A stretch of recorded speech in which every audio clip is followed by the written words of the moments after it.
Rieccoci a Primo Inter Pares, appuntamento al mercoledì, gruppo TV7, come di consueto vi ricordo siamo in diretta anche sulla pagina Facebook, il titolo l'avete visto, Veneto verso le fonti rinnovabili, ospite l'assessore regionale allo sviluppo economico Roberto Marcato.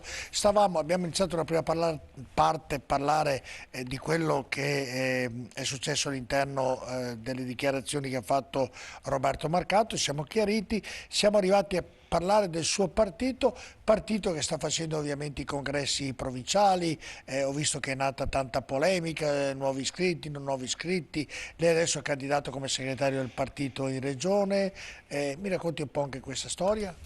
No, abbiamo finalmente finito, e qua mi prendo tutto il merito, perché non avessi fatto questa battaglia per 2 anni non avremmo fatto tutti i congressi provinciali, siamo l'unica regione che ha fatto tutti i congressi provinciali. Altri, ricordo Bano, ricordo qualcun altro che Sì, no, per fortuna molti amici che condividono con me questa visione del partito hanno fatto anche loro hanno condiviso anche loro questa battaglia e siamo riusciti insomma alla fine a far fare tutti i congressi provinciali, siamo credo l'unica regione in Italia che li ha fatti tutti, quindi adesso siamo pronti per fare il congresso regionale. Manca ancora il regolamento per cui non si sa se il sottoscritto può candidarsi o meno. Io voglio sperare di sì, così ha detto Salvini che Marcato si può candidare. Ah, perché quindi non c'è regolamento? No, non c'è regolamento ancora. Ecco, io spero che il regolamento arrivi con tempo debito, che non mi mandino il regolamento per sapere chi e come si può candidare 3 giorni prima, perché sarebbe poco rispettoso nei confronti dei militanti. Ma lei sta facendo pressione? Io faccio pressione quotidianamente. Io sono una pressione vivente. Per vedere questo regolamento? Certo. Ma come mai non c'è un regolamento? Io non posso saperlo mica io, deve sapere lei. Se chiedo non mi danno risposta, posso mia copali non si sa. No, però all'interno del partito una persona importante come lei... Ho capito, ma il regolamento non c'è. Quindi bisogna prima fare il regolamento e poi andare al congresso. A odor di logica, così secondo lei lo potrà fare il segretario regionale oppure no?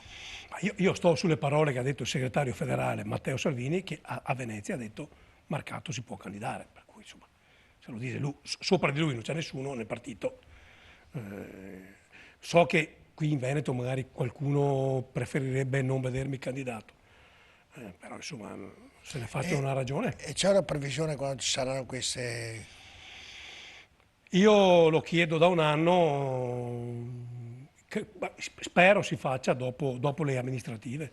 Abbiamo dei comuni importanti tipo Treviso e Vicenza che vanno al voto, a Padova c'è che piove di sacco, insomma abbiamo comuni importanti che vanno al voto.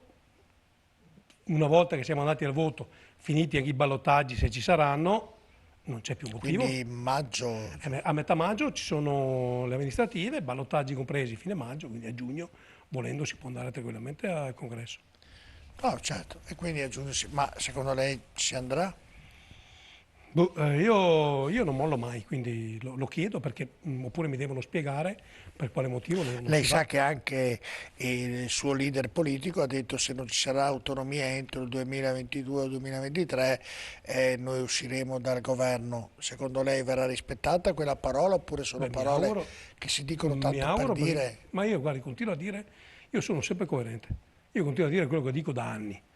Noi abbiamo motivo di stare in un governo se portiamo a casa l'autonomia. Al completo l'autonomia o a quella pezzi? che abbiamo, quella per cui siamo andati a fare un referendum. Però ho una strana sensazione, glielo dicevo già diversi mesi fa, che non accadrà così, o perlomeno se accadrà che arriverà l'autonomia, dei punti cardini non verranno concessi. Ma guardi, a me basta che ci sia una mappa, cioè a gennaio mi dai 4 materie, poi il mese dopo me ne dai altre 2, 3 mesi dopo me ne dai altre... A me non è che mi interessa avere tutte le materie, il giorno, il primo giorno del mese, non mi frega niente.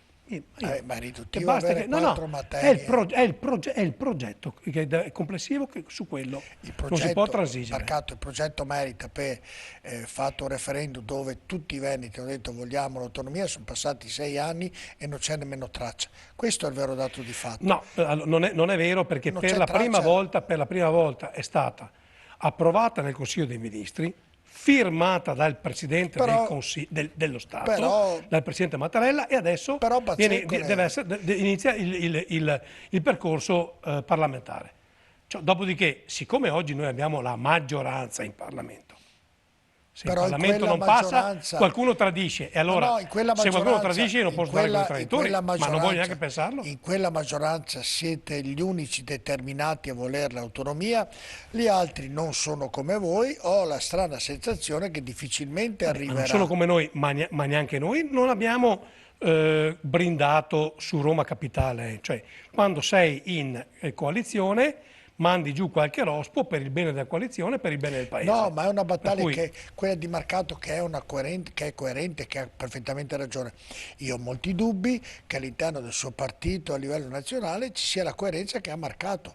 Non è Marcato che dica delle cose, magari perché non voglio neanche immaginarlo, perché Marcato allora mentre non sarebbero parla, leghisti anche i discorsi. ma Roberto Marcato mentre parla ormai da un'esperienza politica, dalla storia che ha fatto lui, ma parla soprattutto dal cuore. E non credo che tutti quando arrivano lì parlino con il cuore. Perfetto, ma c'è un tema. Un leghista non autonomista non esiste. Non è leghista, non so come dire. No, Non ha nessun senso. Uno che non lotta per l'autonomia ed è leghista deve andare via dal partito immediatamente. sono andati, Immediatamente. Perché non c'entra nulla. Marcato, Perché l'autonomia non è, come dire, uno dei Marcato, temi politici, è la dal Lega. 40% sono andati via il 32%, sono andati via, come sta dicendo lei. Se non No, è no, sto parlando, autonomista, io sto parlando di rappresentanti politici, non di elettori. ah, Sto parlando di un parlamentare che non è della Lega, che non lotta per l'autonomia, non è leghista, può andarsene domani mattina che è solo zavorra, non ma è voglio neanche sicuro che immaginarlo. tutti i parlamentari della Lega sono Ma io non ho tutti... certezze di niente. Io No, sto le dicendo faccio- che, ho capito, no, io le sto faccio- dicendo che se non fosse così sarebbe di una gravità inaudita e il Stato federale ha il dovere di cacciarli via, appunto. E se Perfetto. fossimo in un mondo bello, quando uno esce dalla Lega ed è stato eletto che voti a Lega, dovrebbe dimettersi da parlamentare. Invece, Vabbè. come E dice que- Marcato, Esatto, che vede si che lei dimettono. non stia a dirlo. Vede dunque che all'interno dello stesso vostro partito ci sono delle incoerenze anche gravi, se mi racconta la storia ed ecco me la racconta lei, insomma, cioè ci sono delle incoerenze No, lo che uno vedremo. può... Io non voglio può neanche essere, immaginarlo. ci Non voglio sono neanche dei franchi immaginarlo. tiratori anche all'interno della Ma, Lega. ma sì, ripeto, se dovesse esserci un francotiratore della Lega sull'autonomia, è una cosa che non sta né in cielo né in terra, ma le dirò di più, neanche in Forza Italia e in Fratelli d'Italia non ci può essere un francotiratore, perché noi su questo abbiamo fatto un patto. Se viene meno questo patto, allora viene meno il patto di fiducia, che stiamo là a fare che... Vabbè, staremo a vedere. Io ho la mia convinzione, però staremo a vedere molto probabilmente se accadrà. Cioè, io sono un ottimista No, ma intermittente, lei me l'ha sempre raccontato un paio di autonomista facce, e ottimista. tant'è che abbiamo scommesso una cena, io spero che lei me la paghi perché penso che la vincerò Insomma, sicuramente. sta di fatto che perde uno, che perde l'altro, a cena che andiamo. Sì, Per a cui, cena ci insomma, andiamo, però è più piacevole se la se la- vinco. ah, già, beh, certo, Capito? ovvio. Vabbè, detto questo, iniziamo invece a parlare delle cose.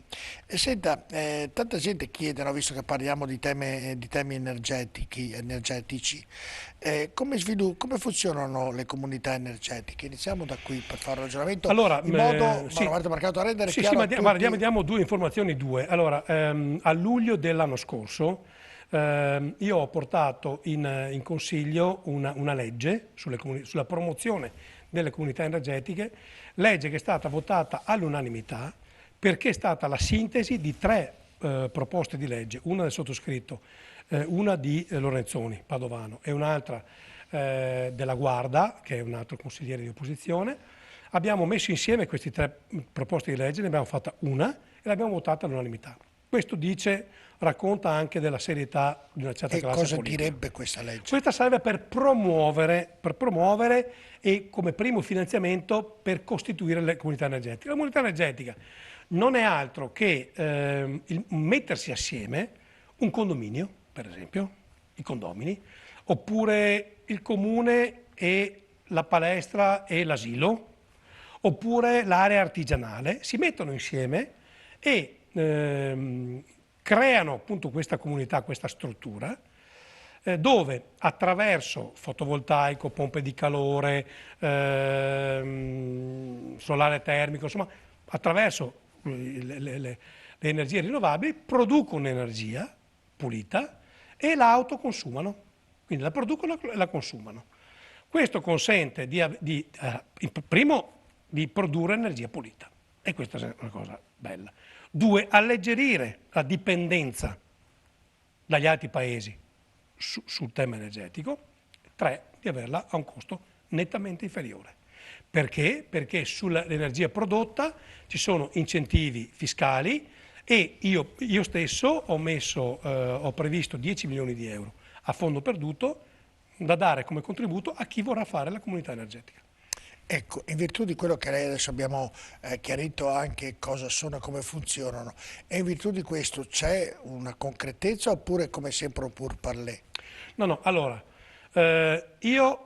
sulla base di questa legge che abbiamo approvato tutti insieme, ho girato tutto il Veneto, provincia per provincia, ho incontrato tutti i sindaci, le sezioni di categoria, attraverso i tecnici, poi sia del Ministero che della Regione, per spiegare come funzionano, come si costituiscono, come si fanno, quali sono i vantaggi delle comunità energetiche. Quindi abbiamo, come dire, preparato il terreno fertile per farle, in modo tale che quando arriverà la firma del Ministro sul decreto siamo pronti per partire. Quando arriverà la firma sui decreti attuativi, allora è stata mandata la proposta in Commissione europea, mi dicono voci autorevoli del governo che la proposta dovrebbe tornare indietro dall'Europa a fine aprile. Una volta che torna indietro, se non è stata stravolta, il Ministro la firma. In quel momento là si diventa operativi, cioè si possono fare, abbiamo finalmente al millimetro sia le modalità che la convenienza per fare queste comunità energetiche. Quindi io vorrei sperare nell'arco di un mese di poter essere operativi. E in questo c'è già chi si è adoperato per creare queste comunità. I sindaci sono molto interessati, infatti io non ho mai visto riunioni fatte così nelle province con così tanti sindaci. Raramente ho visto così tanti e tutti molto interessati, perché lo sa benissimo anche lei, il problema energetico oggi è un tema significativo. I soldi nei comuni sono sempre meno. In questo periodo è diminuita l'energia, giusto? Ho capito. Però... Dicono poi qui bisognerà vedere. No, che sia diminuito il costo è vero, però continuiamo a essere assolutamente dipendenti dal mondo. Noi dobbiamo fare i compiti per casa ed essere sempre meno dipendenti dal mondo, altrimenti oggi c'è la guerra in Ucraina, ma domani mattina c'è una crisi internazionale dall'altra parte e noi rischiamo che ogni volta di andare sotto, di vedere esplose le nostre bollette. Per cui se riuscissimo noi a produrci l'energia che ci serve, siamo a posto. Ecco, per far questo, dopo i vari permessi, dopo l'atto burocratico, quanto tempo ci vorrà per essere... No, è una cosa, cioè non è una cosa, nella sua esecuzione non è una cosa complicata. Io ho chiesto anche al Ministero che sia semplice anche dal punto di vista burocratico, perché lei capisce che se per fare una comunità energetica mi vuole 4 architetti, 3 notai, 2 avvocati e un ingegnere, uno ha a perdere. Quindi si sta lavorando anche per questo. La Regione sta lavorando a sua volta per riuscire a rendere tutto molto più semplice, in modo tale da aiutare anche i sindaci a farle. Cioè, un sindaco che riuscisse a fare una comunità energetica, che riesce a dare l'energia sufficiente per tutto quanto il comune, in più Palasio e a Paestra e la scuola elementare, cioè, capisce che vedere abbattuta la bolletta complessiva in maniera vistosa, cioè, cambia. Certo, e lei ha messo a disposizione tramite la Regione ovviamente 10 milioni di euro. Sì, 10 milioni di euro per... E sono sufficienti marcato oppure sono... Ma bisogna capire anche che impatto ci sarà, quindi io ho messo questa prima tranche, che sono pochi, ma sono disposto a fare uno sforzo ulteriore qualora vedessi che c'è interesse. E ci sono anche risultati, immagino, oltre che interesse. Certo, sì, assolutamente sì. Senta, invece per quanto riguarda le fonti energetiche rinnovabili, il Veneto punta, oltre al fotovoltaico che ne abbiamo già parlato, sviluppare il polo industriale su Marghera, sull'idrogeno, sullo sviluppo dell'idrogeno. Vi può spiegare anche questo? Lì abbiamo costituito una fondazione che si chiama Venezia Capitale Mondiale della Sostenibilità e diciamo, nelle nostre intenzioni è che il Veneto diventi la capitale mondiale delle energie rinnovabili. Questa è la nostra idea. Ovviamente il quadro complessivo cosa ci dice? L'idroelettrico l'abbiamo sfruttato tutto, perché noi i compiti per cosa li abbiamo fatti? Sfruttato tutto quello che c'era da sfruttare, l'abbiamo sfruttato. Abbiamo fatto il rigassificatore decenni fa, gli altri stanno ancora discutendo, noi ce l'abbiamo da anni. L'eolico purtroppo non è un'energia che possiamo sfruttare se non in qualche caso, ma non significativa, perché purtroppo il Veneto, lo sappiamo tutti, non ha ventilazione. E quindi ci resta il sole, il fotovoltaico e l'idrogeno. E su questo noi puntiamo. Poi ci sono delle valutazioni da fare sul mini eolico, le possiamo vedere. Si può immaginare l'eolico in offshore, cioè in alto mare, però anche lì sono altre dinamiche, c'è lo scambio di calore, insomma ci sono altre, però le due su cui noi puntiamo sono appunto il sole e l'idrogeno. E sull'idrogeno per il momento immaginiamo due poli, uno su Porto Marghera e uno su Padova perché abbiamo l'università, due hydrogen valley cosiddette, dove studiare, produrre e consumare idrogeno. Idrogeno ovviamente di ultima generazione, quello pulito. Sicuro che non fa, si può usare anche nei mezzi pesanti, insomma, come carburante. Assolutamente sì. Poi c'è tutto un tema che stiamo approfondendo, per esempio nel distretto del riscaldamento, chiamiamolo così, Vicenza-Verona, dove abbiamo grandi aziende che lavorano nel campo del riscaldamento domestico, industriale, e lì si sta approfondendo la possibilità di usare l'idrogeno anche lì come strumento per riscaldare. Lì c'è un tema legato poi alla sicurezza che va ovviamente approfondito, però la tecnologia già ci dà delle risposte importanti, insomma in Germania ci sono già degli esempi interessanti e per noi abbiamo fatto un primo convegno in Confindustria qualche mese fa, Confindustria appunto di Vicenza in quel distretto e gli abbiamo parlato esattamente di questo perché la capacità di produrre ce l'abbiamo, perché abbiamo anche la fortuna noi di avere un sistema imprenditoriale che offre tutto, cioè non è un caso che oggi molte aziende stiano ritornando in Veneto e qualche colosso stia pensando di venire qua a investire, perché di fatto tu qua trovi dall'artigiano che sa fare benissimo il componente. Poi ne parleremo anche di quello, Quindi insomma c'è tutto. Per fare tutto questo, lei mi diceva, ovviamente essendo una regione dove vento non ce n'è, ci vuole il sole, ci vuole anche l'acqua, e di acqua ne abbiamo poca. No, allora, chi avrebbe mai pensato che succedesse anche questo? Purtroppo di acqua ne abbiamo poca perché sappiamo il tema della siccità è un tema che sta colpendo, ahimè, tutto il mondo e noi qui abbiamo un problema, tanto che il governo ha fatto un decreto di emergenza sulla siccità, perché evidentemente va affrontata, arriva l'estate. Abbiamo avuto piovosità ai minimi, nevicate pochissime, quelle sono le nostre ricariche. Quindi quella è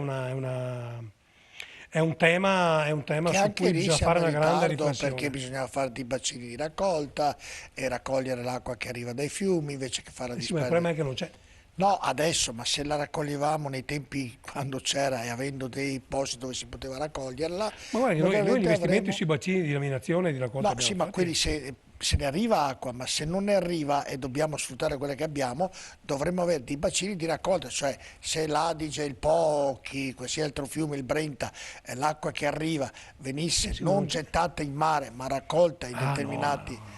Questo volevo dirle, capito? È un po' difficile. È un po' difficile, non è stato fatto.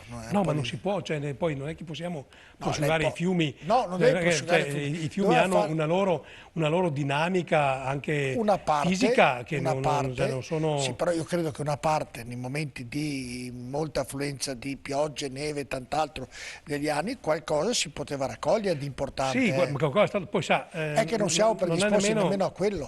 Non è nemmeno, sì, ma anche là... Allora, è vero che magari siamo stati poco lungimiranti, è anche vero che in questo paese è difficile fare qualsiasi cosa. Posso dirle, ha marcato, e non è un alibi, è anche una logica, chi avrebbe mai pensato di arrivare a questo livello, oggettivamente, però, visto che c'è ovviamente il cambiamento climatico e tant'altro, si può arrivare anche a questo, chi ne avrebbe pensato 2 anni, 3 anni fa, 4 anni fa. però oggi bisogna pensare a questo, bisogna No, beh, cioè, pensare assolutamente a sì. risalivare l'acqua del mare, cioè, Assolutamente sì, no, e poi bisogna anche usarla bene. e bisogna anche usarla bene, Le pompe ad acqua continua devono appartenere al passato ormai, non certo. posso, dico una sciocchezza, No, no, ma è tutto anche vero. questo risolve il mondo, però una razionalizzazione dell'uso dell'acqua va fatta assolutamente, ma anche le culture intensive stesse devono essere ormai predisposte per usare meno acqua possibile, perché altrimenti...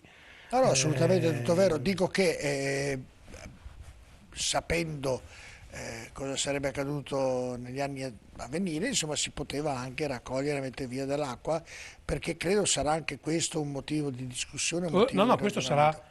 uno dei temi fondamentali dei prossimi decenni. Certo. Andiamo in pubblicità tra poco.